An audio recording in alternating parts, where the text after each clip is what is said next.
for another week with us.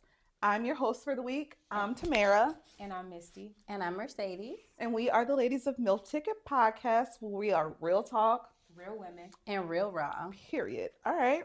So, before we get into this week's episode, how was y'all weeks? What's going on? Maybe stressful. We trying to still plan this launch party, y'all. I was ready to give up about 50 times this week. Nothing is working out. Understatement. You was crashing out on us. Nothing's working out, y'all. And so at this point, we just gonna show up and be fine. And that's what y'all getting. Like, y'all, my weekend was smooth because I had been gave up on everything we decided to do last week. I've been relaxed, honey. I've been running around. Context. We had merch. We had all of these plans for merch. We had ideas of merch. We never know. I spent my money. I don't give a damn what y'all talking about. I spent my money on merch. None of it came out how we wanted it to come out. None of it. And if you've seen the material, none of us do cheap. None of us do, mediocre. Has to be exactly what we're looking for. And it's no shade to like the people who are printing it. It's literally, we have a complicated logo. So it's just been a thing. Yeah, merch ain't gonna happen for the launch party, but the launch party is happening and y'all should be there. So yes, be there. Other than that, how was your week? You didn't do nothing interesting, nothing fun. It was just a stressful week. It was. I've been running around for that because I didn't want to let the merch go, y'all. I bought a bunch more. I bought a bunch more. Went to different vendors. It all keeps coming out the same, y'all. So I cried a little bit, but. At this point, my week has been okay. I told y'all how I'm feeling about my job these days, so yeah. I'm just over it. I'm just a little over it. I have an amazing career, by the way, but these companies be getting over, and I'll just leave it at that. And I feel my time dwindling, Yeah, but I feel like we've been all positioning ourselves to like not have to stress about that. And so, the job's gonna job and it pays the bills. Baby. Shout out to the jobs that pay the bills. And that's one thing I thank God about every day. Because it's like, at least I'm able. Yeah, seriously. And they pay us well for our time. I will give you that. Misty, how was your week, Phuket? My week was relaxing. Because while she was stressed out, what was you doing? We switched places. Because last week she was stressed, and now this week is my turn. I was kid free. My daughter was on spring break. Period. She was with her other parents. Period. I had my feet kicked up. I got some deep cleaning done. Got to relax, boo up a little bit. Love that. Okay. Love a good boo up. Oh, boo up. I thought you said blew up. I was about to say, what happened? You was mad? No. Okay. Boo up. I had a quiet week. My sister took the kids to Arizona, which I was really sad I didn't get to go, but I've been traveling. I've been busy, so not a big deal. You travel a lot. I've been, baby. I thought I'd be going. Baby be on tour, okay? Leaving in next week. I'm going the following week, baby. When I say on tour, I've been on tour. And the Phuket is hitting the road. And when I say we hitting the road together, yes, because the following week, the Phuket is going outside. So I've been traveling. I've been busy. So this week was a quiet week. I got some housework done. I got to just chill out home. Worked from home a few days this week. So yeah, not bad at all. I'll take it. Good. All right. So this week we are talking about, in general, things that make you stay in a relationship, things that make you leave, and all of the things in between. So I have my list of questions. I shall go down that list and at your own leisure.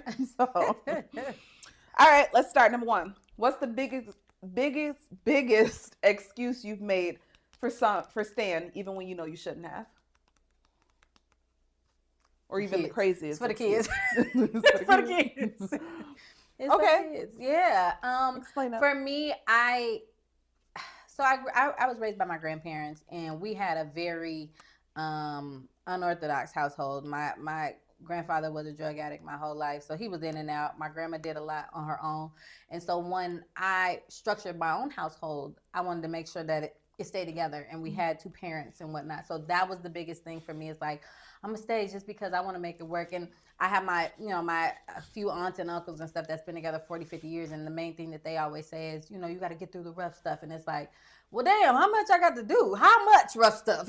Because baby, it's been a lot, So yeah, the kids is what made me stay. The kids and having that family and having that 2-parent household. I would say for me, the biggest excuse I've made is that he just needs help. He's misunderstood. Oh yeah, baby. And we think we could fix everything. Yeah. Like, he doesn't have a father. Nobody taught him how to be a man. Yeah. He's gonna change. And why is that our job? Why out of all these people you have encountered in your life, I got to be the one to teach you? Nah, baby. No. And I know now how dumb that sounds because I've met men who have not had father figures, and they are just amazing men. You know, fathers, partners, all of the things. So. Yeah. And I don't even think that's a crazy thought process. I think that in all seasons, everybody needs somebody. And whether you stay in that season too long or not is completely at your discretion. But it's a real thing that, you know, you feel sorry for people. And then when that tide overturns where you feel worse for you than you do for them, then it's over with, baby. Like, no, can't feel as bad for you because I feel real bad for me. Yeah.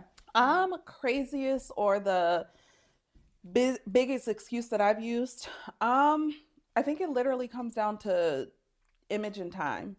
I feel like being one of the younger, because we are younger people who got married. Like most people our age weren't married. So the experience of marriage itself was unique. And I felt like a lot of people looked to our relationship as like, no, this makes sense. Like, absolutely. You know, and everybody doesn't understand everything that happens behind closed doors. By no means was I getting beat on or cheated on the extra shit, y'all, because I don't play like that. But life that happens behind closed doors, everybody doesn't see or understand. They're not privy to it. So for me, I would make the excuse of people would be disappointed, like genuinely disappointed if this didn't work. And it feels crazy. We have the house, the cars. Literally, you're living the life, Phuket. Yeah. Yes. Like, and then you it looks so good. It looks so good. And everybody has a reason why they stay. Like nobody has 100% bad days. That's crazy as hell. Like even if it was 2%, you stay for a reason. That facade. Like it looks so good, but I'm dying on it. Literally, I'm miserable. We are really Mr. Oh my and Mrs. God. Smith in this bitch. My mom literally, she would say like, she's like, you gotta be crazy, because she was like, every time I would come visit, I'm baking a cake today, and and she was like, Susie homemaker. She's like, y'all know I'm a baker. I'm a baker, y'all. No, she really is that girl, y'all. I really am. I'm a baker. You want some cinnamon rolls, baby? Don't worry, I got some yeast and I got all the rest of the rest. I got it all, baby. Who can't go make the but icing no, and all? my mom literally used to be like, it's crazy how you would just pretend like nothing was happening, and the whole time you are going through the worst, and I never knew.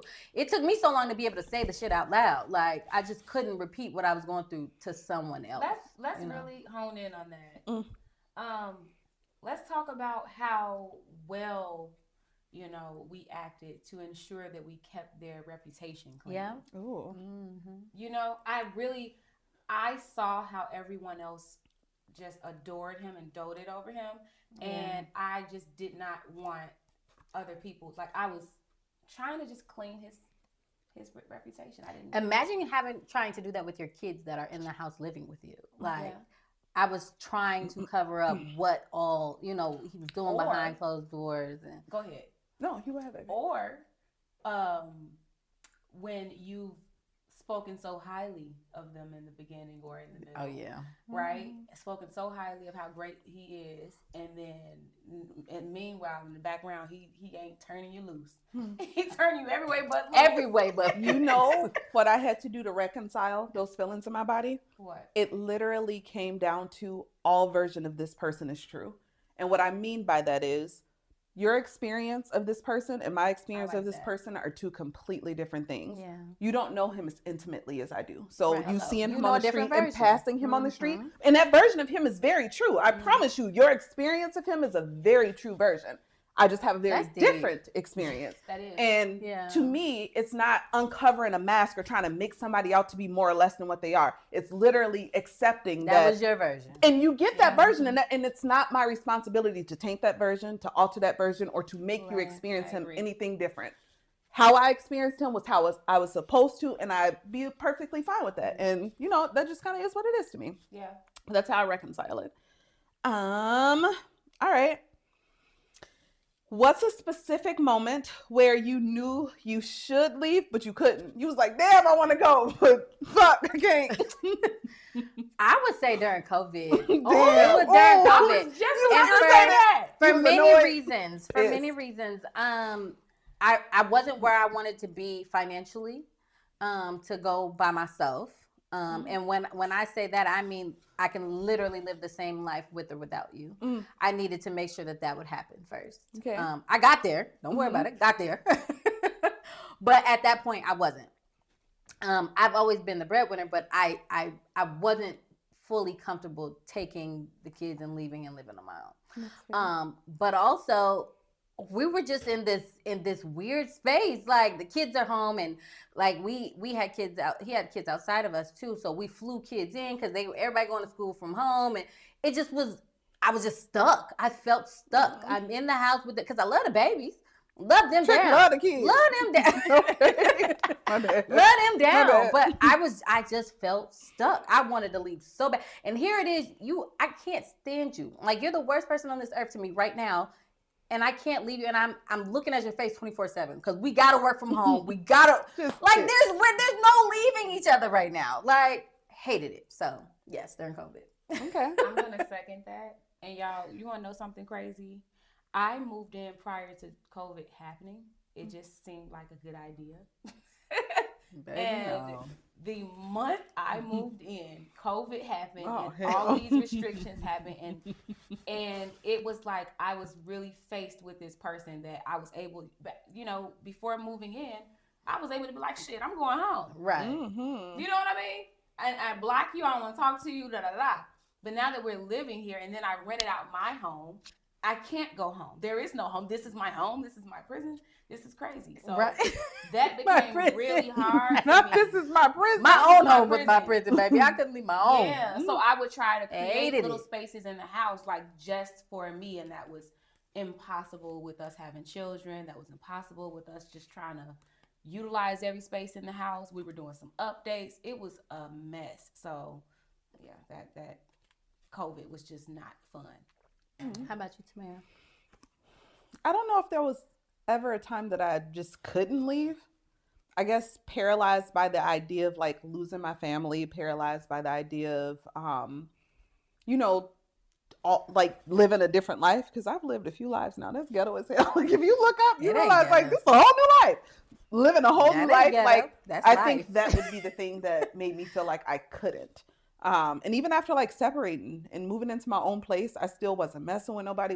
Like I genuinely just, I don't know, like I had to mourn the idea of losing my family. Oh, yeah. And then from there I was like, okay, but yeah, I don't think it was ever a time where I was like, yeah, I can't, because I the fuck can. Let's talk about that as well. Like having to restructure or repaint the picture that you painted for yourself, for yourself with this person. Like that's a part of grief. Like I never pictured anything else. Yeah, literally, this was the plan. You were my plan. I thought this was it, and I ain't got no other plan. So when you come to the realization that this isn't it, you like, damn, I don't even know how to use these paintbrushes anymore. I don't know what colors to use. I don't know how to restructure this painting for the future. That's a big part. That's huge. And still making the painting make sense for all of the people around you, because when you've intertwined lives and you have family, that's the one. Like all the of kids, these people, because you have kids by these other people in different states, and so now it's to the point where like they still come visit me on their own, you know, and I love that because those are my babies. Like I've raised them over half of their lives. You know what I mean? So it's odd for me to just walk away from that, and it's like you got to try to make that fit with your next partner too, because I'm not leaving them behind just because you come along. Like they're my baby. Yeah, they're my babies, you know. So trying to make that fit as well and making everybody feel comfortable. It gets messy. It does. Yeah. Okay, switch gears. So, how did your self-worth shift the longer you stayed in a situation that you knew you shouldn't have? Oh my God, why would you ask this? Okay, ghetto, tell me. You was in the trenches? Baby. So I want to know. Ghetto. I think I became so disgusted by myself. I hated who I was looking at. No, seriously, I hated who I saw in the mirror, and I became more disgusted by myself the more I accepted from him. Because not only was I accepting it, I was still catering to him, trying to make him feel like how he originally felt about me and love me how he once did. All while I know you fucking off, you know, like I know this. You've made it very clear that this is what you're gonna be doing, but I'm still trying so hard. The person that you turn into by doing that it's ugly. It's ghetto. It's what did that one lady say? She was that Derek Jackson wife that she would try to become those The people? women. Yeah. Girl, you Become better than obsessed. people who get like I'm Yeah. not doing none of that. What about you? I wouldn't say I did that, but Please just don't. trying to be who he originally, No, loved, and seriously. yeah, Yeah, like trying to keep that alive. yeah. What about you? How'd your self-worth shift? I had like an outer body experience, y'all. Like I really witnessed myself begging for love. Yeah. Aw. That shit right there I did the same. was like, no. And I ain't gonna lie, one day I just woke up, it was my birthday of 2020. No, 2021. I woke up and I just snapped out of it. I don't know what it was. He was I- just it was like, just- this is it. Yeah, I'm back to that boss ass bitch. Fuck you, fuck this, fuck I'm that. boss ass And baby, it was bitch, over bitch. with. It was over. There was nothing else you could tell. Like, Yeah. I don't know what shifted. I don't Yeah. know. So for me, it was begging for love, and the straw that broke the camel's back was I'm a single mother of one. I have done my very best to implement traditions, new traditions, redesigned traditions within my household that I never experienced, and I try to create that and present that to my daughter. I allowed him and his daughter to come and share that moment with me, and I think he was trying to leave for Christmas Eve while I was slaving in the kitchen, y'all. I was slaving. I was cooking for 2 different households, and he was trying to leave when it was like, damn, typically I'd be baking by now, settling down, watching Christmas movies until, 12 a.m. Yeah. And it really bothered me that he was trying to leave and break the tradition, and I was begging him to stay, Yeah. and that fucked with me. It messed with me real bad. Yeah. And that's what I meant, like just begging for love, begging for time, begging for things that should come with ease when Come you're with your naturally. person. Just begging to be seen. Just begging in general. Yeah. I Yeah. really hate that. Never again. Baby, because why? For me, You should be begging to stay. Yeah, because you Yes. not see the material, because that's the What's one. wrong with you? But then they see the material, so then it'd be a different thing. Yeah. See, for me, I think the my material shift had to happen in the reverse. late. Like, I think I had to build myself up to get to the point where, yeah, I'm done with this shit. And it literally was pouring into myself. It was going to retreats, just doing shit that I knew filled my soul and made me feel good as a person. Mhm. And I slowly built myself to the point where I was like, I don't need none of this shit. Like, at the end of the day, if you never get married again, you are awesome. You're amazing. Like, you're that Enough. girl. And it genuinely was, I didn't leave down and out. I literally left whole, secure, full of myself. And I really hate to be that person, but it really was years of not feeling that way. And it was nothing to him. It literally was, you're growing through life with somebody and trying to figure out how to navigate, growing up with another person alongside of you. So it was no shade to him. It literally came down to, I had to just build myself to the point of, Absolutely. I ain't gonna do the shit. All right. Okay.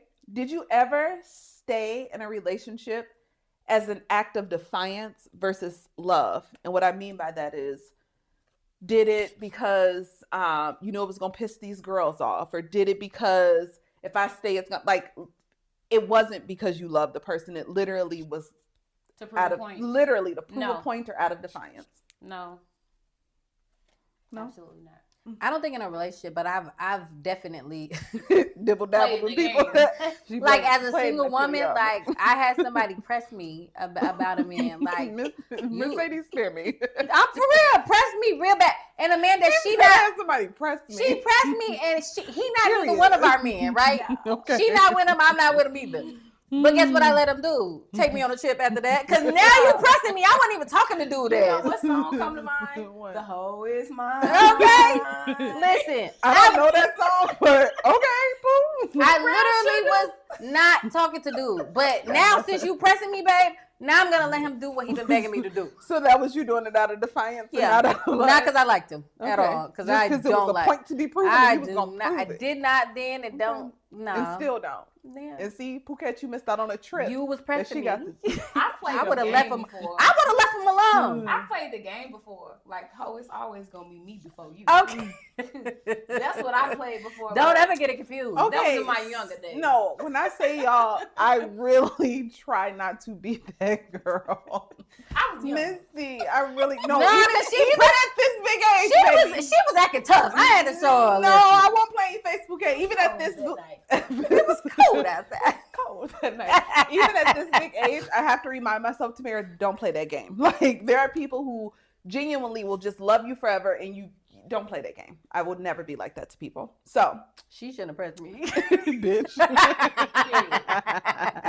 She should have let me alone. I don't even play with people. One more in this part of it. The why would you stay in a relationship? Okay. Did financial security or lifestyle ever influence your decision to keep trying? No. I just told you. Remember? Ain't gonna be no broke Because up. I had more money. All of my money went into the same pot, but I made more than he did I love at a the pot time. of money.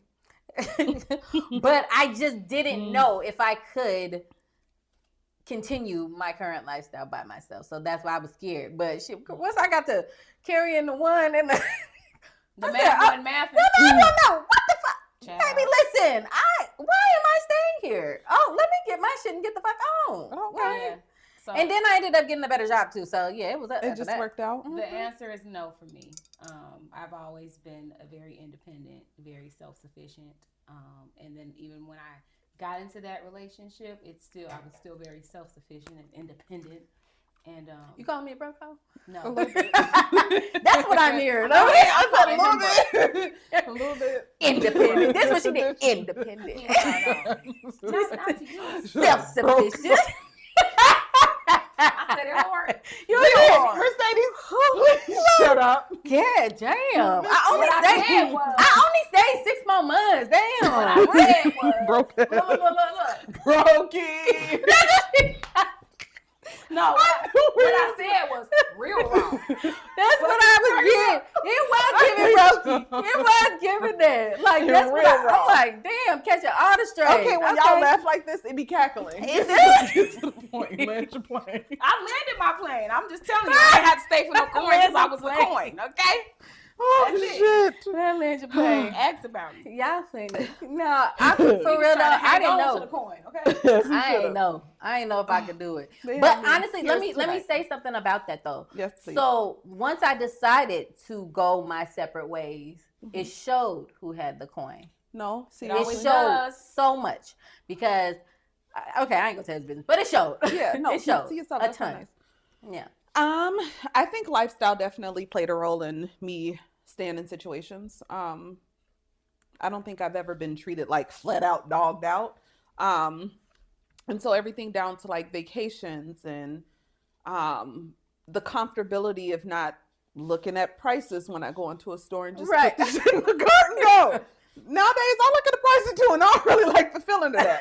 No, I do it like prefer. I mean, that. I don't some- know. I don't be looking at I prices still now. gonna pay. I gotta is pay what for it comes anyway, down. 'cause I want Like, it, I'm yes. still gonna pay for it. I don't look at the price of that. I mean, like I will go anywhere, just put it in the cart and not think twice about it. And that it's not. This, Yeah. You know, it's it's a lifestyle. Is what I would That was say. nice. It was Yeah. nice. It is. And so no Trips. things like that definitely influence. Like, damn, what we Like doing now, here? I gotta actually plan the details of trips. Before I just packed show the up kids' bags and and be showed up. frolicking through an airport. I didn't like, have to do nothing. not using a single brain cell. Baby, Just he as was a happy as I serious wanna be. dad in that airport. I love that for y'all. I never had to do nothing. No, I was still gonna make a now plan I or gotta two. really plan by myself. Like I gotta book this. Okay, that's what's up. Use my card. Oh, Yeah. okay. I'm not using my card now. That's crazy. That's where work. she draw the line. When I say there's a line to be drawn, baby, don't play with me. Okay, so next up, what's the hardest truth you had to accept about yourself when staying in a relationship? He's only doing this because you're allowing it. Bum ass bitch. You had to, Like you're literally allowing him. You're teaching him how to I treat agree. you. Mine, That was hard for me. mine is that all of my pain is self-inflicted because of my unwillingness to let go. The longer I held on, the longer I'm gonna be dealing with this shit, and I was hanging on until I was like, But just let go. yeah, So yeah, it's easier said than done though. For No. sure. For me, I think I had to realize you're not doing anybody any favors by staying. Like, it's literally to the point where you're not doing the kids any favors. You're not doing this man any favors. Like, nobody's growing. It Yeah. literally is stifling everybody involved by you making the decision to stay. Absolutely. And so it's like, grow up and make a decision for everybody and do what's best for, the people around you. yeah. Okay. If you could put a time frame to it, average woman, how long do you think that it takes to leave emotionally before you do physically? Like, what do you think that buildup looks like? Who in the hallway? What is that buildup? Clearly. Barking. It's that lady that be patrolling the hallways out there barking. She don't be fucking around. Baby, we got a hall monitor that be on our ass, real baby. hall monitor. Hall She got a monitor. badge. She got a vest. She be around. Can't believe you don't miss it. I can't believe you She's miss the it. hall monitor. Listen. She don't mess around. Okay, but yeah, if you can put a time frame to it. What's the average time you think a woman leaves emotionally before You can't put no time physically? on that. Okay, for you, everybody what'd you different. do? For me, it was a good shit. It was damn near a year. Mm. Yeah, it was damn near a year. That I was just fighting by myself. He knew what he wanted. He knew it damn sure wasn't me, and I was just still there fighting, hanging on. So yeah, Emotionally, it took a while. I'm not even gonna lie to y'all. It was 2 weeks. I said, Oh, in 2 weeks. I'm not even joking. Baby, I'm a Gemini. When I say the switch flips quick. My switch did not flip fast. I was trying to hold on to my family, and I was married though, too, to this person specifically. So yeah, I was holding on for a long No, time. I was like, if he burped and don't say excuse me, it's over.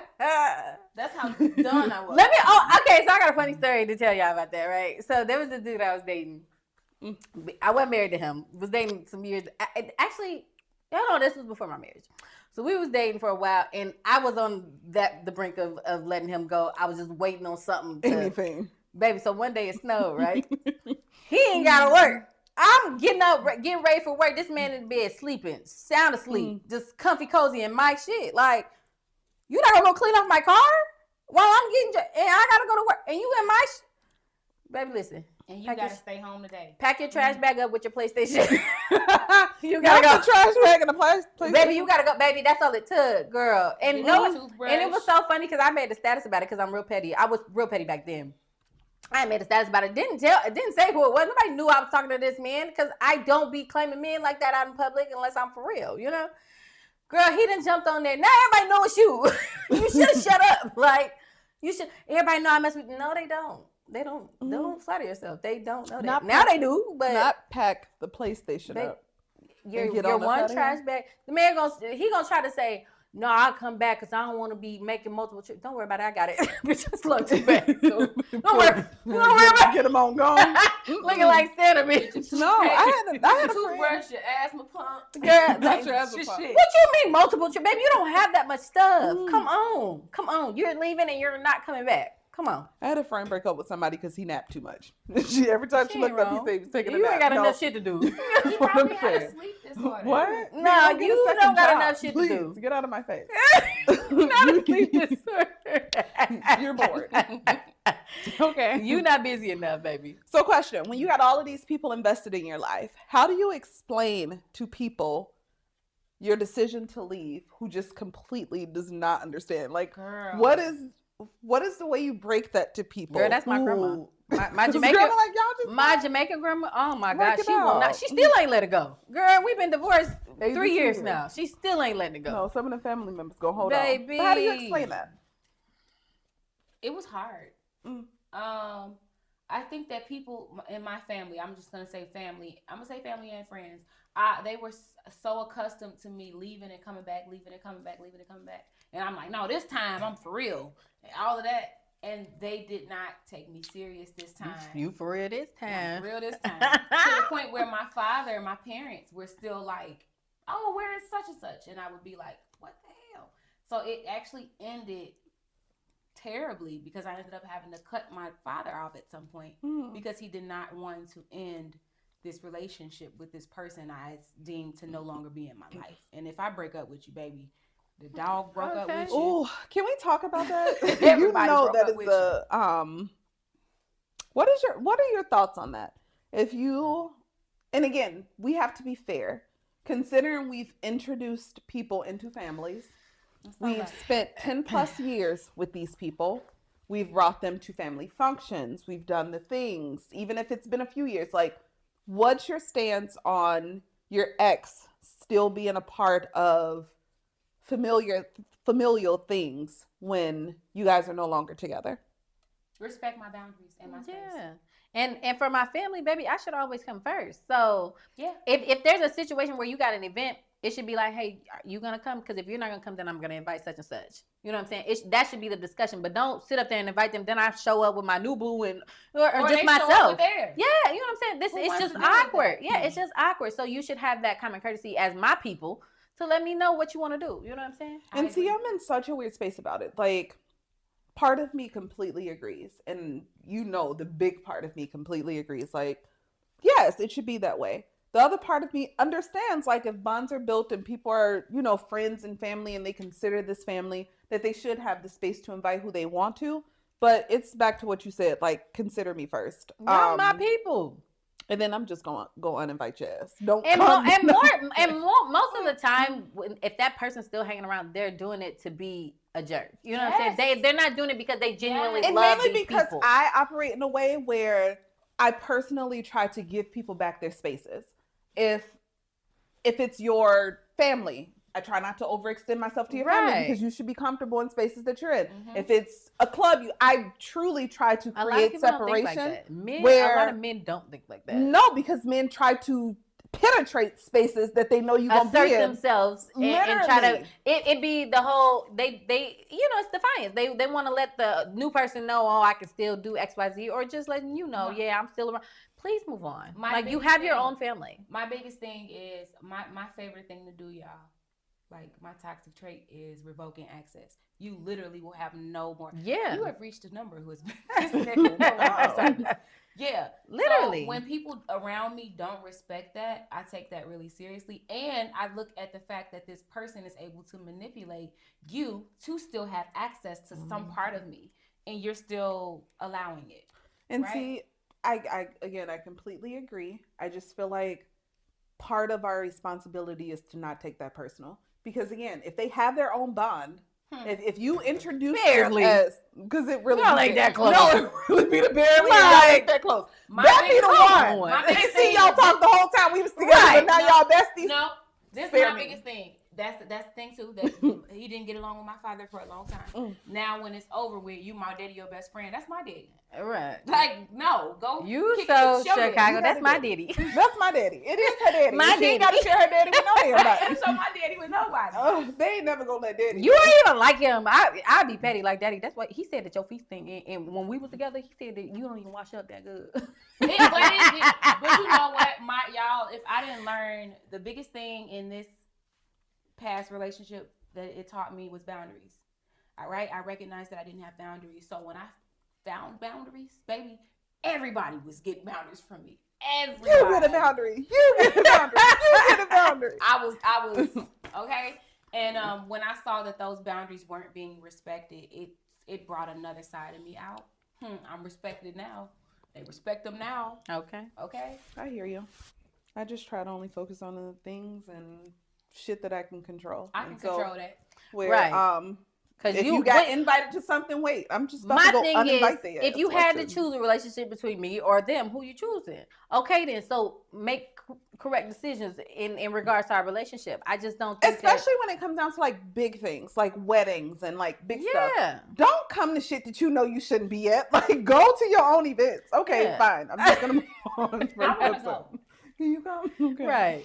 Okay, so we never quite answered the question. So, how do you they was beefing at their wedding? They should have just been beefing at their wedding. That's it. Now, because if you can't go to Bella Noche, where the hell could you go? If you can't go to Bella Noche, is all I'm trying to know. Mercedes, can you answer me? Yeah. So, how did you explain to folks that the shit was done? Oh, that was the question. We never quite. We never answered it. You answered it. How do you explain? You know what? I just can't get. I can't get through to my grandma. She don't care. She don't care what I'm saying. So it just is what it is. I will say my other grandma. It took a minute because I'm like, girl, you can't let him pop up over here. You can't talk to him. Well, he was called. I know that, grandma. Don't answer. You can just.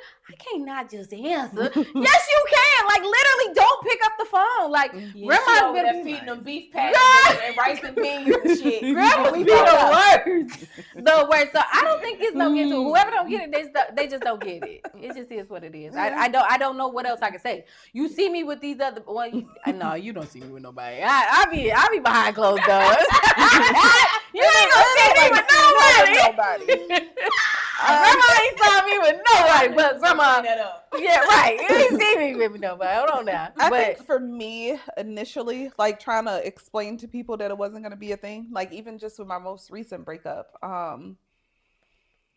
it's always part of me that wants to like save face. And like, if anybody who knows me know that I never overtell my business. Like, it's not a whole lot of people who know a lot that happens in my personal relationships. But I try to explain it in a way that is mutually beneficial, where it doesn't feel like one person was overly wrong and the other person. It takes two people to be in a relationship, two people to break up. So I try to like, just keep it short and sweet in a way that doesn't make one person look worse than the other. And sometimes I don't care about that. I'm just gonna tell what it is and what happened. You could pick who wrong on your own. You're just gonna say I call him humping a horse and a man. I don't care. So it need to be said. Okay. I wasn't yucking his yum. Damn. We don't yuck a yum. Okay. That's one thing we not gonna be doing. Okay. So I don't. I cared about painting that picture when we were together. And definitely with the kids too, but I was like, once the relationship was over, no, I don't. You can paint it however I'm gonna tell the truth of what happened. So, and you can decipher who was right and wrong. For anybody that's confused, we're no longer together. Right. Please don't invite him to any bar mitzvahs. None of the things. Sometimes you got to send out an email to the whole family. Just let them know, like. To whom it may concern. Okay. And we love it to whom it may concern. Yes. My mama used it to whom it may concern. A letter to death. Okay. And I'm still going to do it. I'm doing it. Just what else you supposed to write? I mean, I know the teacher name, so I really just say Miss Larson, but here y'all go talking about to whom it may concern. To whom it may.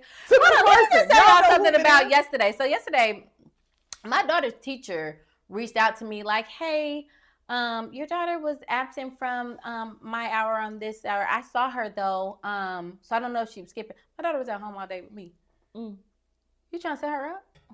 You saw her. Where'd you see her? And what hour on what hour? How so? Funky hoe. Tell me. And how she was in two places at one time. Right. You let me know. So that pissed me off, but go ahead. Okay. All right. New question. If you can go back to the version of you who stayed, what would you tell her? What you gonna you see my face? I don't like her. You dumb. Right. Stand up. Stand up. That's why I tell her, stand up. Misty getting deep in her bag. Right.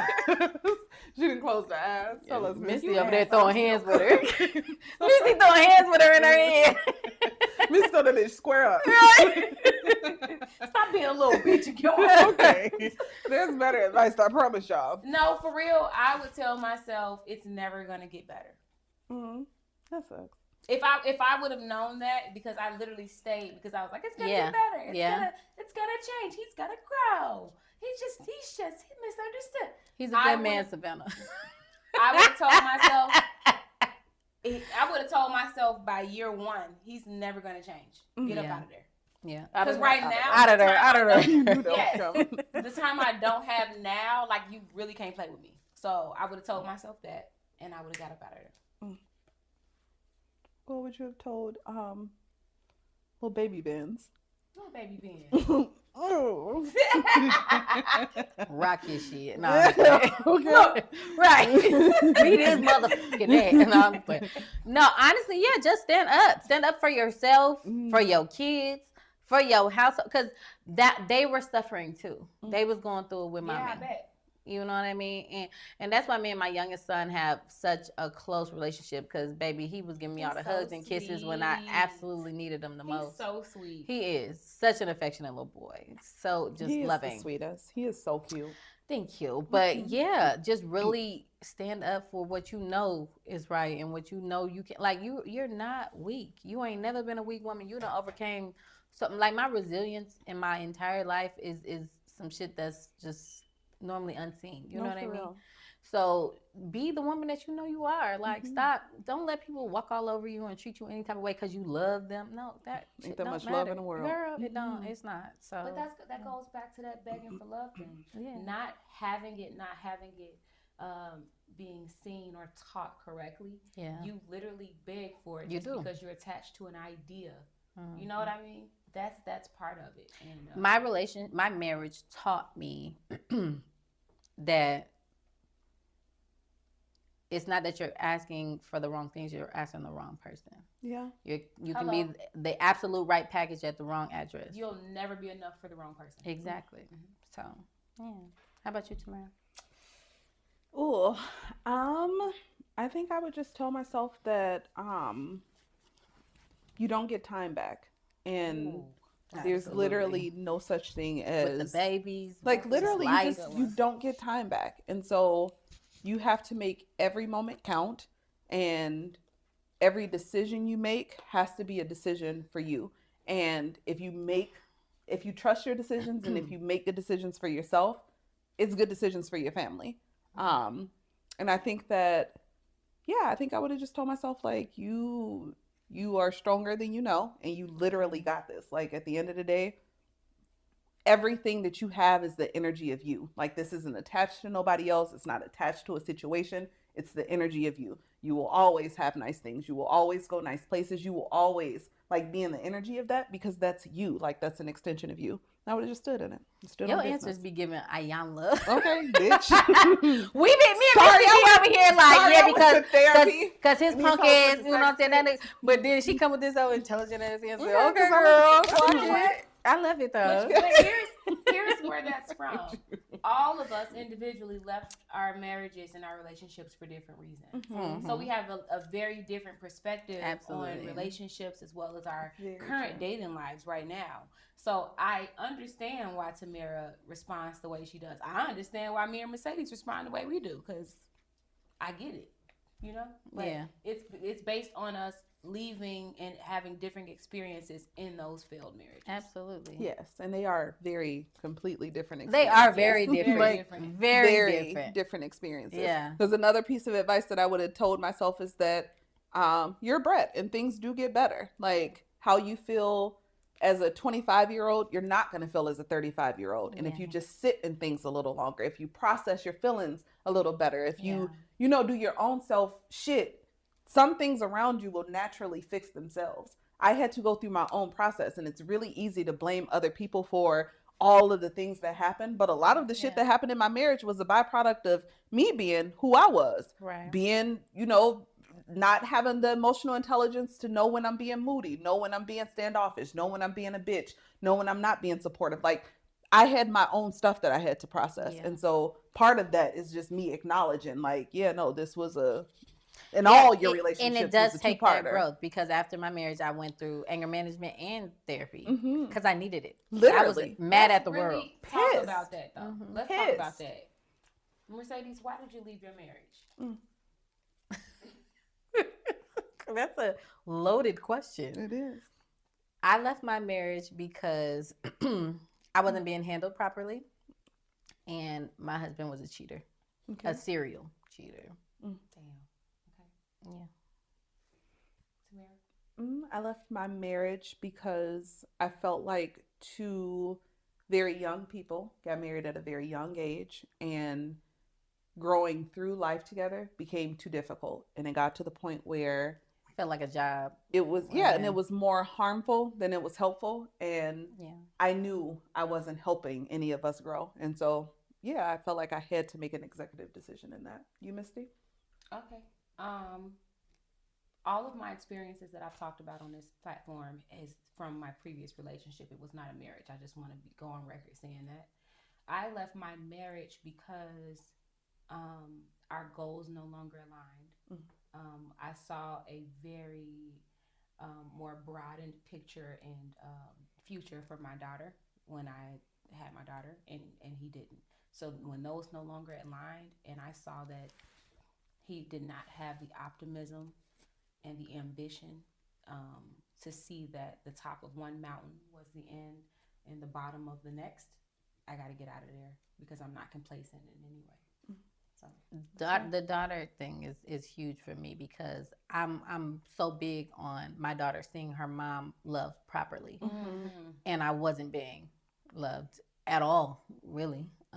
So that was a big reason for me leaving too. Yeah. And see, for me, I felt like I was putting my son in compromising positions where I know he loved my ex-husband, but the love that he has for me is like undying. And to put them in positions where they're witnessing grown-up stuff or where they have to emotionally choose between, you know, right and wrong, just very unfair when it's not their battles to fight. It has shit to do with them in real life, and they should focus on kid things and the things that concern them. My daughter's such a fixer. Yes, so and they will try to find a solution for stuff issues. that has no matter how much I tried to hide it. them. Oh, she saw it all. She saw it all. Okay, so we're getting to the end of this. So I'm going to wrap with this final question. And I want you to put your daughter. I'll put my daughter in perspective as we're talking about this. But you are talking to a young teenage or young 20-something girl who's in the exact same situation that you have been, you've experienced, you've witnessed. It could be, you know, secondhand, however you want to put this experience out there. What are ways that you can prepare her mentally, physically, and financially to get in position to leave a situation that just does not make sense for her? Let's start with mentally. How do you mentally prepare to leave a situation? Because most of the time we were very young girls, and being secure in yourself, knowing exactly who you are and what you're capable of as an individual, so that way you don't need validation from nobody else. Because I'm always instilling that confidence in my daughter. You're beautiful, you're pretty, you know what I mean? You have XYZ going for yourself, you're super smart. I'm always throwing these compliments at her. So knowing exactly who you are as a human being without anybody else telling you anything different, I think that's a good place to start. I love that. You, Misty, how do you mentally prepare for leaving? I would say the moment she feels very differently than what was shown in the past. Like when everything felt right, everything was in alignment, everything felt great. The minute you have to have that conversation with yourself, like this is very different, get out of there. Okay, for me, I would say mentally you have to make a decision and stand on it and move in a direction that aligns with the decision that you made for yourself. So if you say, I don't want to be a part of this anymore, tomorrow when you wake up, you make a decision in the step that aligns with, I don't want to be here no more. So that's mentally, you know, listening to things that align with, I'm moving on from this situation. Like you have to make that decision and literally stand on it. And one or two things will happen. Either the situation will align and fix itself to come up to where you're trying to go, or it's going to be so separate and cause such a gap that it's going to be clear, like I have to be done with this shit, and it only makes sense. But you got to make a decision and stand on it. All right. Physically, you want to leave the situation. What are ways that you can physically prepare yourself to leave a situation? Especially if it's unsafe. One of the biggest things that my daughter experiences with me and witnesses is that I am very secure financially. Like I will do everything that is possibly needed for me to make sure that I am going to be taken care of with or without a man. So I believe that that's something I've instilled in her. She's going to work her butt off. Her education is absolutely number one. So making sure that she's in a position to where she doesn't need them in the first place. She just enjoys their space and their presence, and she's still 100% capable without. So just making sure that she's capable financially to physically leave a situation as well. I love that. For me, I would say it's building community, building alliances, and like having support behind you. It's really easy to feel alone and abandoned, or to think that, you know, nobody's going through shit. Everybody going through something. We all fighting a battle every day. When I say every day, we all get up out this bed and figuring it out day by day. It's literally just finding community. And you'll realize, like, it's a couch I can sleep on. It's a floor I can make a pallet on. I can get out of here. Literally, like, I don't have to be here. When you really realize you don't have to be here, like, that literally solves most of the problem. Because most of the time you just feel like it's the only option. When you realize I don't have to be here, and that can be anything from sisterhood to your mom, family, friends, the damn pet up the street. You need to build community and like have alliances and know that you got support around you so that you're not trying to do it by yourself. That was going to be my answer is making sure that you're maintaining the relationships that are the most important to you. Your parents. She has 2 parents that are very educated, do very well in life. Maintain those relationships. She has a bunch of brothers, all brothers. Maintain those relationships so that way they won't call away if something going down and you're not feeling safe or whatever. You know what I'm saying? Make sure that you have, and even friends. I mean, my daughter, my daughter's one of those girls who she doesn't stick to one friend group. She's kind of just a very friendly, bubbly girl. She is my type of girl. Yeah, so when she does, be able to have multiple. When she does find those actual real friends, though, make sure you value those and take care of those friendships like they take care of you. No, because it goes very, very, very far. Whew, the X-Files series was fun, y'all. It was fun. It was some great conversation. It got a little heavy, but we kept the laughs going, though. It did. But I will say that I know from the conversation that I have with the 2 of them, we are all dying, hopeless romantics. None of us are like jaded or like these sad girls who get. We are all healed, happy, moved on. I admire y'all from being really healed. No, like actually, we did like genuinely healed. We did the work because we can laugh at. There was a point in my life where I could never laugh at none of this stuff. Like you would just be disgusted, like irritated. You know what I mean? But I can truly smile and say that I've grown from it. I'm a better woman, a better mom, a better partner. Yes. All of the things. Yes. And all of the experiences are necessary. Like there's nothing that happens by chance, including this podcast and this platform. So I really appreciate you ladies. Yes. Great conversation. What's the MILF ticket of the night? Ticket of the night. Misty, you can give us a MILF ticket? I can. Don't deviate from the plan. Okay. Whatever you felt was true love and what makes you feel loved on the inside, the minute you feel something different from that, get up out of it. Trust yourself. Stand on that business. Stand on that business. And don't look back. And that's not to be confused that you're not going to have harder, difficult moments. You know when it shifts and when something in your spirit just doesn't feel right anymore. Do what's best for you. Absolutely. All right. This was fun. It was. All right. Good night, y'all. Listen, good night. But, what you got to do? Don't forget to love on a MILF this week. Yes. Even if that is yourself. On a MILF this week, even if it's yourself. That's right. Period. All right. Am I really that much to handle? Breaking these niggas down like a camel.